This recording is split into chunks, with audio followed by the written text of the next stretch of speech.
It also made Troy feel as if he was constantly starving. It felt like I would eat like 2 or 3 loaves of bread a day with 2 packets of lunch meat. 4 quarter-pound hamburgers at dinner time. 6 by 6 of a drawer of oranges and apples. 2 to 3 triple-decker sandwiches you used to eat. It kind of felt like really good because it tasted all good. Troy was diagnosed when he was 10 years old. His case so rare, so extreme, it recently got the attention of the show Diagnose Me on the Discovery Channel.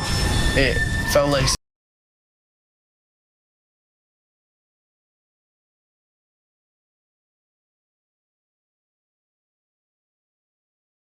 What's up guys, Derek, moreplay28.com. Today we are going to be talking about the man who is purportedly 2% body fat year round and eats a shit ton. He actually is insatiable, and you're gonna find out why soon. This is a very interesting story that was sent to me, and it plays off of a lot of the research that I've been doing recently on GLP-1 agonists for appetite satiation, as well as leptin and ghrelin and their kind of counter-regulatory mechanisms with one another to promote either hunger or satiety.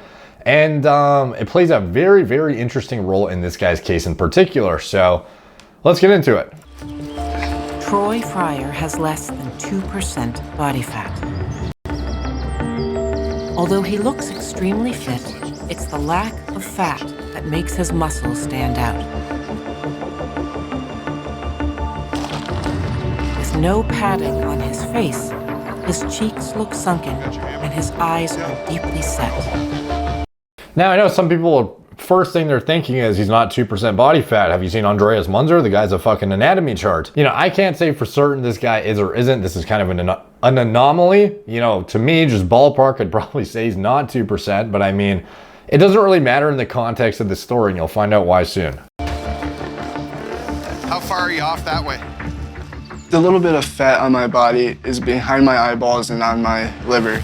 So walking around not having fat, it feels like constant needles are poking through the bottom of your shoe. You know, some of us stand up all day and we're okay with it.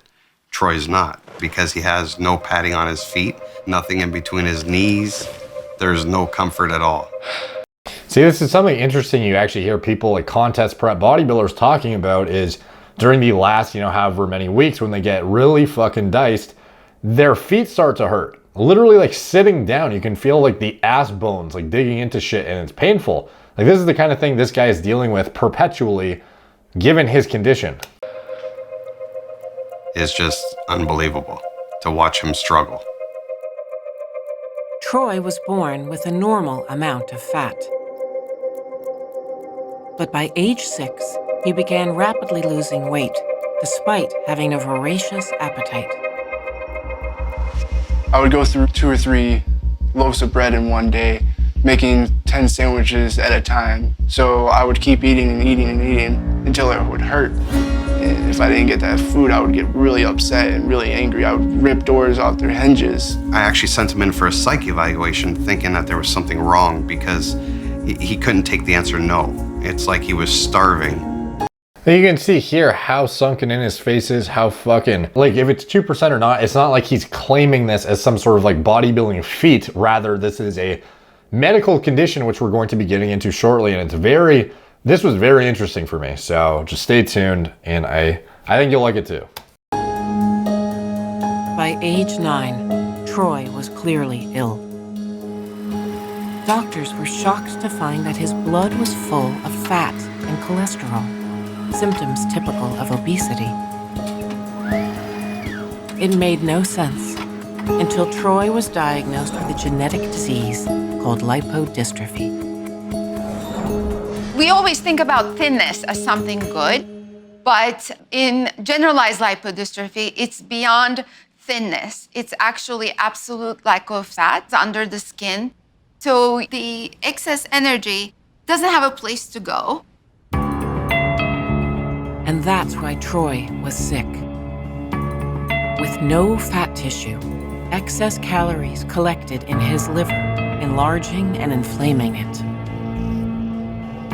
And when it got to that point of the doctor saying there's nothing else we could do for you, Troy turned to the doctor and said, so how and when am I gonna die? See, this is something that often goes overlooked, I think, is how, people think the liver can take such a beating. Like, oh, it just regenerates itself. You can drink, one night, damage it a bit, take a cycle of oral steroids, do this, and it just regenerates itself.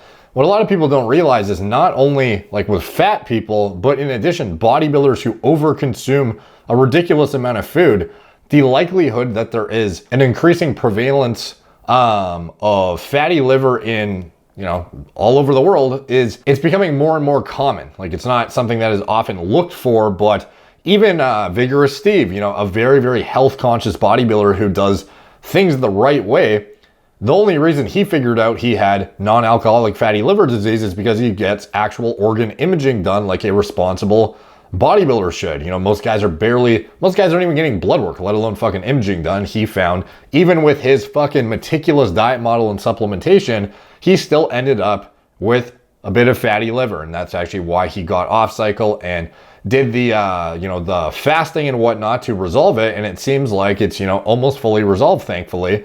But a lot of people are dealing with this shit and probably don't even realize it. Now, in the case of this individual, he is eating so much fucking food that his liver is just overburdened to the point that he's in the position he's in now. And it's just wild that this is even fucking possible, to be honest. Salvation would come from the discovery of a mouse that also couldn't stop eating. But unlike Troy, this mouse was fat, not thin. A genetic mutant from a breeding experiment, it was nicknamed OB for obese. This mouse had a defect in a single gene. And the impact of that gene was a mouse that weighed 3 times normal and had 5 times as much fat, and that overate voraciously. And genetics is very powerful because what it tells you is that obesity has a biological basis. What that basis is required identifying the gene. Scientists began to hunt for the mutation that made the mouse obese, combing through the 2.5 billion letters of its genome. Think of it as an alphabet. You spell out letters of the genome. There are 4 letters, A, G, T, and C. These spell out indirectly proteins, and a single spelling error can lead to a defective gene. In 1994, And by the way, if you want to see another interesting genetic anomaly video I did about, this specifically, where he's talking about one misspelling can cause a defect, blah, blah, blah, check out the Flex Wheeler myostatin deficiency videos I did, where I actually deep dove into the literature on Mr. Olympia bodybuilders and what kind of genetic mutations they have that allow them to build ridiculous amounts of muscle, and if indeed it is something that is true or not. It was something I hear talked about very often in passing is, the genetic myostatin mutations or, deficiencies / deletions entirely in these individuals who are, top tier bodybuilders. And that's the reason they can pack on more muscle than the next guy. When you dig into the research, it's kind of interesting though. And I think there is more to it than that. So I would recommend you check those out if you're interested in that kind of thing at all. It's one of my more science heavy videos and did not pick up very much traction, even though it was fucking shit ton of time to put together, and I thought it was very well done. So I actually have an elaborate article of it on my site too if you want to check that out. It's maybe more palatable in written format, broken up into subsections and whatnot, but anyways. after a decade of work, Friedman and his collaborators homed in on a gene only found in fat cells. That was really the moment of a lifetime. I pulled out the film with some vague hope that maybe this would reveal something about the nature of the OB gene, and I looked at it. And in that instant, I knew that we had identified the gene that makes a hormone and that plays a very active role in regulating appetite, metabolism, and probably other biological systems. So before they talk about what you're about to find out is leptin, the kind of opposite side of the spectrum is ghrelin. And as you guys probably know, especially those who have dieted pretty aggressively and have looked into kind of, the science behind nutrition and satiety and, how your body kind of upregulates and downregulates things in the absence or presence of, excessive energy or deficiency in energy. Ghrelin is the hunger hormone, essentially. It is what signals and tells you you are hungry, and if you have not enough leptin, you can basically end up in a position where you are perpetually hungry because you are never getting that satiety signaling telling you to stop eating. So in this case, you're about to find out, what the root of the issue was. Not the lipodystrophy thing. Like, we already know why he's peeled as fuck year round. But as far as the actual insatiable hunger, that's what ties into this genetic mutation. So if you injected that hormone into the blood of an OB mouse, the mouse lost weight. It would completely cure the mutation of a OB mouse. So the interesting thing to me about this is I can't be the only one who has thought this logically before of why have bodybuilders not yet come across synthetic recombinant leptin? Like, why the fuck aren't people just injecting leptin into themselves in order to promote satiety? And then you pretty much never fucking get hungry and you can eat into the deepest deficit ever and get literally Munzer peeled for a show. Like, I had wondered about that for a while, and I just figured like there must be some reason why it's not pursued. And then they sort of get into it here. And over the course of a few weeks, depending on the dose you give, they'll look indistinguishable from a normal mouse.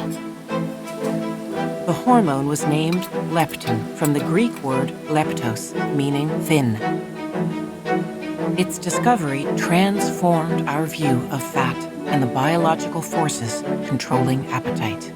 So it in fact exists, and you can in fact inject it, and in fact can replicate artificial satiety with it, even if you are literally have a gene mutation that encodes for the thing that produces it. Like, you can actually circumvent that process entirely injecting it. But before you go out trying to find, Googling fucking leptin on the fucking interwebs, you have to get into the weeds of leptin resistance too. It's almost similar to insulin resistance in a way, which I will touch on after they finish talking about it here.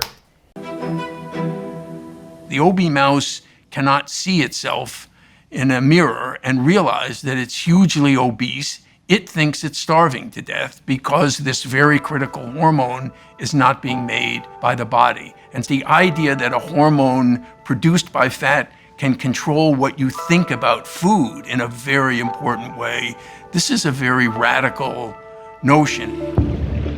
A normal fat cell produces leptin, which travels to the brain and signals the hypothalamus, a region that determines when and how much we eat. So you can see how your body is very, very logically designed, where it has these literally like a seesaw of hormones where, you get more fat and then you get more satiety signaling, and then, you lose weight and then your ghrelin goes up, and it tries to keep you at a very nice homeostatic level. High levels of leptin tell your brain you have plenty of fat stored. But low levels trigger an alarm to eat. And for those like Troy, who can't make leptin because they lack fat, getting the hormone would be life-saving. The starvation was gone within 3 days of him taking leptin. We saved a lot of money. Troy went from eating what 3 people would eat to eating what a normal person would eat in a day. So as you would expect, like, his body is freaking out for food because it has no fat. It thinks it needs to eat in order to survive, and up to a point of where, like, it's like a 1-2 vicious circle, like a 1-2 punch, a vicious circle where you have him not being able to store fat correctly, and then as a consequence of that, he's so fucking shredded that he's basically signaling to his brain perpetually on a daily basis that you're starving and you need to eat, and he keeps eating, but because he doesn't store any fat like a normal person, he never gets that signaling saying he's satiated, and he ends up just eating and eating and eating and eating to the point that he's eating fucking thousands and thousands of calories above what would otherwise be, enough for a hitting physiologic needs, and above and beyond that, starting to contribute to the accumulation of fatty liver and other kinds of organ stress. So for him, it's like absolutely necessary because it's almost like, I don't know if you can compare it directly to type 1 diabetes, where somebody literally cannot produce insulin and they need to inject it in order to actually maintain their blood glucose levels. But it's sort of like a similar thing where he literally cannot do anything about it, and he has to inject this hormone because he's otherwise deficient. So for a normal individual though, who's trying to use it for performance enhancing outcomes or trying to get a better body composition, is it going to work the same way? you know, to a certain extent, but similar to insulin, you can also become leptin resistant, whereby injecting it at huge amounts is eventually going to lead to downregulation and prevent you from being able to, you know, achieve the same kind of appetite suppression you would otherwise be looking to get out of it. So this is sort of where the GLP-1 agonists, I think, play in far more favorably in an appetite suppression context for a bodybuilder or somebody, you know, pursuing shredded body composition outcomes, because it actually improves leptin resistance markers. It actually crushes appetite without having to interplay with this counter-regulatory system that is otherwise very, very complicated and you don't really want to fuck with. It's very, very tried and true in millions of diabetics, whereas leptin is not a very commonly prescribed thing, and it's a very niche, hyper-specific situation in which it's prescribed, and it doesn't make as much sense, I think, as the GLPs. So the first thing I was thinking was a GLP-1 versus fucking literal recombinant leptin. Like, which one would be superior? Because you would think, oh, just jab yourself with fucking leptin the entire show prep. You can show up at like 2% body fat, Munzer peeled, and just blow everyone out of the water. But no, it's not going to work like that. I think the GLP-1 agonists have far more therapeutic promise in this context. Not saying you should use it for that, but you know, they are going to be eventually prescribed. They may even be currently for obesity management. Like, at least in a diabetes context, it pretty much is just an obesity drug. So I think it's fair to say, you know, if that is a something that you want to look into, you know, talk to your doctor about it and see, you know, if it is a viable candidate for your current health status. Knowing that I was full, I'm like, wow, this is amazing. Does it hurt? Leptin can't cure Troy's disease, but by curbing his hunger, it protects his liver. Leptin does not bring the fat back. It just helps to deal with fat's absence. Patients finally can take a deep breath that they're full and they don't have to worry about eating.